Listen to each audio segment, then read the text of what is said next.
Welcome back. Artificial intelligence could soon face stricter federal oversight, with the White House considering a system similar to FDA approval standards. Okay, so when we think about the Food and Drug Administration, that shift could reshape how consumers and small businesses use AI.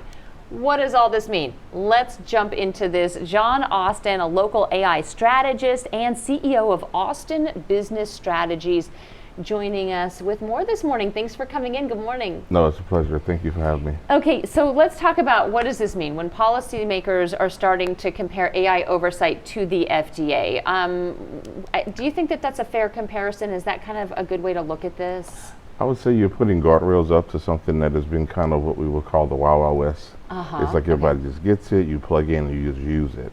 So now let's set some framework around the framework that's there to say, hey, this is what we should and shouldn't do. This is what you should and shouldn't expect. But if you stay here, you won't fall off the rails and derail what you're trying to accomplish using the tool. In your opinion, needed? Good idea? Great idea. Okay. Because if we don't, we're being misinformed on how to use it anyway. So you just allow a youth, college students, even business owners, they don't know. So if you just say use it, you may think you're doing correctly, but if you don't have the rules and guidelines to stay within those framework systems, it allows us to incorporate, so there's a structure to it. So let's give it some structure to know where we should and shouldn't go. And we want it to be safe, right?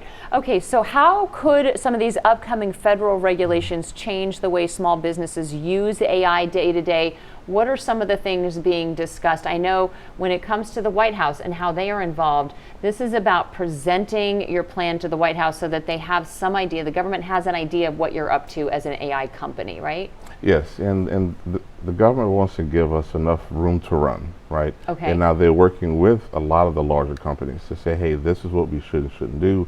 For small businesses, here's how we're going to be deploying AI. What are your thoughts there? So that the government knows they don't want to constrain us. Because what came out yesterday, June 2nd, a White House memorandum came out. So President Trump saying, hey, we don't want to hold you back. So let's make sure that the AI companies and government are understanding where we are.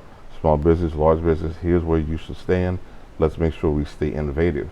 So now it's more of let's keep cybersecurity up front, let's keep innovation up front, but let's give you some guardrails to keep things moving, because we are in a race to see who's going to be the leader in AI. Right. Okay, so certainly reassuring for AI companies to hear this. You also teach workshops at San Jacinto College. What are people most surprised to learn about AI tools? That there's over 2 million open source models, and you only I'm surprised to learn that. 2 million? 2 million. There's 2 million open source models, and they're built by category. So if you're in the marketing phase, there's a whole set for that. Okay. Healthcare, oil and gas, you can almost pick and choose an a la carte, your own tech stack, and customize your own tools on-prem, set up your own clouds. There's a lot you can do outside of what we just see on. And if I thought I had a great idea, it's already probably been taken, right?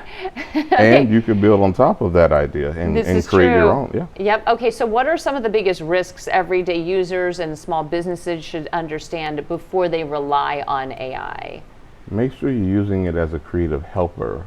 And you buy a computer from the store, so you won't leave without your McAfee or Norton antivirus. Make sure you're deploying some type of cybersecurity on your endpoints. Data in and data out is great. The structured data is great, but if you're not protecting our endpoints, this is where the data can be compromised. Okay. So don't leave without your cybersecurity endpoints at least in place. It's an important part of the system. Do you have a website where we could go and follow your work and learn more about all this? AustinBusinessStrategies.com. Everything's there. Our LinkedIn is there. And we're trying to put out as much information as possible for everyone to be properly informed to execute at a high level. Love it. Thank you for coming in this morning. Appreciate it. Yes, It's indeed. an important conversation, and you know, Cheetah, it's not going anywhere. No, it's not.